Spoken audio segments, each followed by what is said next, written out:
Howdy folks, Calibrated.Core here. The moment that we've all been waiting for is finally here. War of Rights Phase 1 is over for the closed alpha, and we are now excited to be able to move into Phase 2. This is an incredible development, especially for the game itself, because not only does it allow a ton more people to be able to get access and join us on the battlefield, this allows for development to continue, start heading into the polishing phases, and eventually get us a little bit closer to Steam Early Access, which is slated to release by the end of this year. I have to say I'm extremely excited for this new phase. I cannot thank the devs enough for all their hard work. I know we've had a lot of ups and downs lately and some bumps in the road, but that's okay. That's kind of the idea behind closed alpha. There's a lot to work on, there's a lot to do, and I must commend you guys for keeping up with the community and continuously publishing updates and just doing a fantastic job. Words cannot express how much I appreciate it, especially coming from me, because you guys have really helped me become a presence here in the War of Rights community. So thank you. And as always, thank you very much to everybody else that's been here along the ride for the past year and a half. I can't wait to see each and every one of you on the battlefield. And now let's get into a little bit of the details that we have going on. I won't go ahead and read the whole field report. As you can see, you can do that at warofrights.com/fieldreport40. There's quite a lot of information to digest, so I'm really going to kind of hit over the main points for each little paragraph, just to be able to kind of get through it a little more quickly and give you guys the opportunity to go ahead and do a little bit of research and read about it yourself. One of these most exciting features I have to say about Phase 2 is the implementation of the flag bearer spawning system. This has been a godsend. I have to say, I'm so excited for this. I think one of the most frustrating things that I read about in the comments sometimes from our videos, especially for players that are new to the game or have never really seen this game played before, is, damn, you run to the battlefield, you run to your regiment, and you die. Or, man, this is such a running simulator at times. Yes, I promise you we have all heard you, the developers have heard you, and with the implementation of the flag bearer spawning system, we hope to combat that. Now, this is a really cool feature. Before, the flag bearer really was just there to present the colors proudly and just kind of stick around the regiment and just be kind of the figurehead of the regiment. But now he actually serves an important purpose to the game. What's cool is that if you die, instead of just spawning at the back or in the reserve, like we talked about before, you can actually spawn right next to your regiment or as close to wherever the flag bearer is, which is really neat. I think this is really going to change the fluidity of the battles. And not to mention, I think it's really going to change how a lot of these battles are fought, because there's a strategic advantage now of keeping the flag bearer alive. And I think it's really going to encourage some interesting tactical gameplay. So I'm really excited to see how this turns out. I haven't been able to hop in the game yet and give it a shot yet, but most certainly with the upcoming weekend and our events, I'm definitely going to give this a try. So make sure to stay tuned that. Now, let's move on to the dynamic weather system. This is freaking cool too. I think the developers have done such a fantastic job with this weather system. It just looks incredible. I'm really curious though to see how this is going to impact gameplay, such as the idea that given that you see that it's raining and that, is this going to make our powder wet? Are we going to have more misfires? So to the developers, if you guys are watching this, how does this change the gameplay itself? Is it just more ambiance? Is environmental? So on and so forth. So I will play a little bit of a clip for you up to about 16-20 seconds. You guys can go ahead and head over to the field report and watch it yourself.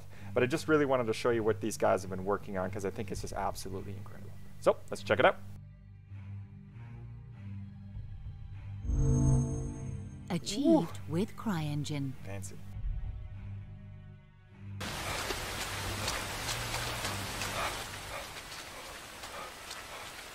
Oh wow.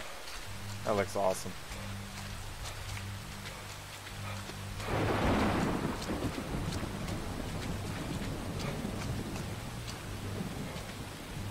That is freaking cool.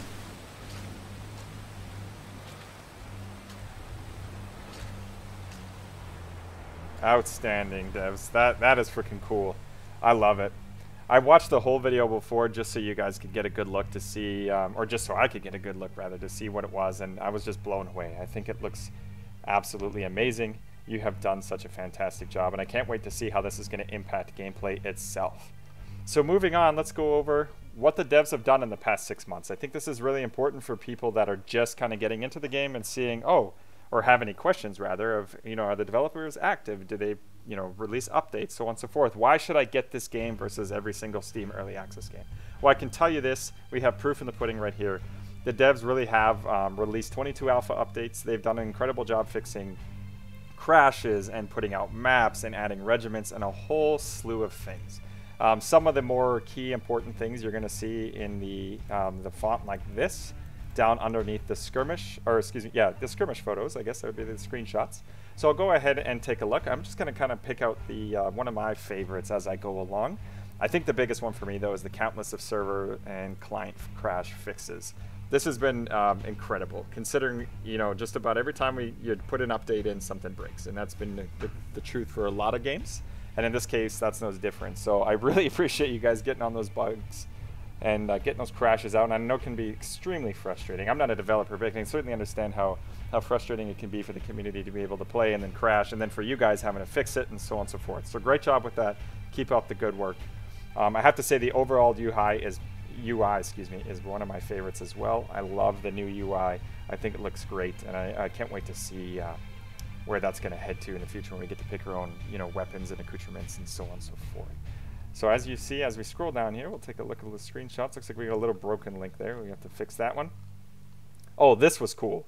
The character blood system was really neat, and the character dismemberment and wounding system. I think this is one of the more interesting aspects of the game itself. As you can see, it's absolutely brutal, and it is brutal in game. I think it really kind of adds to the realism of it. Like, wow, this is terrible. I mean, really, a lot of the ways the war was terrible. There was a lot of bodies. There were a lot of people that were killed, and it's just horrendous. And I think you guys really captured that well. As the battle progresses, your character gets bloodier, and you see bodies and so on and so forth. And I think that really adds to the realism of what you're trying to make. So going forward, they also have the updated environment assets, such as you can see, the light filtering through and the differences in the interiors and so on and so forth. Pry barn on that one. Oh, the Henry Rohrbach barn, I don't know if I'm saying that correctly, but this is really cool. I've had a chance to take a peek at that one, I think. Oh, yeah. Also, once we talked about the 9 additional skirmish areas, that was really neat with the implementation of the Antietam maps. Those were awesome. A little frustrating at times if you're the Union, but that's okay. They did well. Great job on that, guys. A few more Antietam maps. Boulevard Heights, yeah, that's a good one too. All right, so I wanted to hit on these last 2 points before I end this video.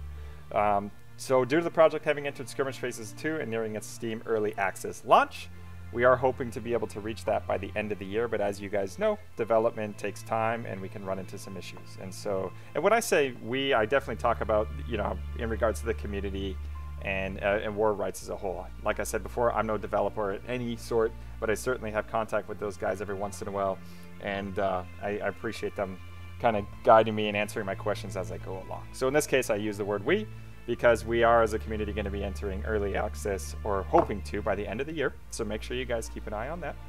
And yes, we are getting rid of the private, musician, journalist, and corporal pledge tiers. This is important.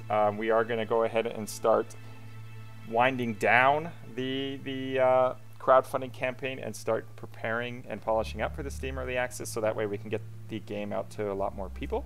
So definitely keep an eye on the early access page on Steam, like we've talked about before, and make sure you secure your copies of the whatever you want to pledge on the War of Rights crowdfunding page before that ends. So looking ahead, this is important. Like we talked about, is that Steam Early Access is just right around the corner, hopefully by the end of the year, if everything goes well. So we can definitely make sure to keep an eye on that. But like I said before, this is still closed alpha. Things happen, life happens, so on and so forth. So just keep an eye on that, okay? And if it expects delays, it happens. That's okay. As long as we get everything polished, ready to go, and the game is out there, that's all that matters to me.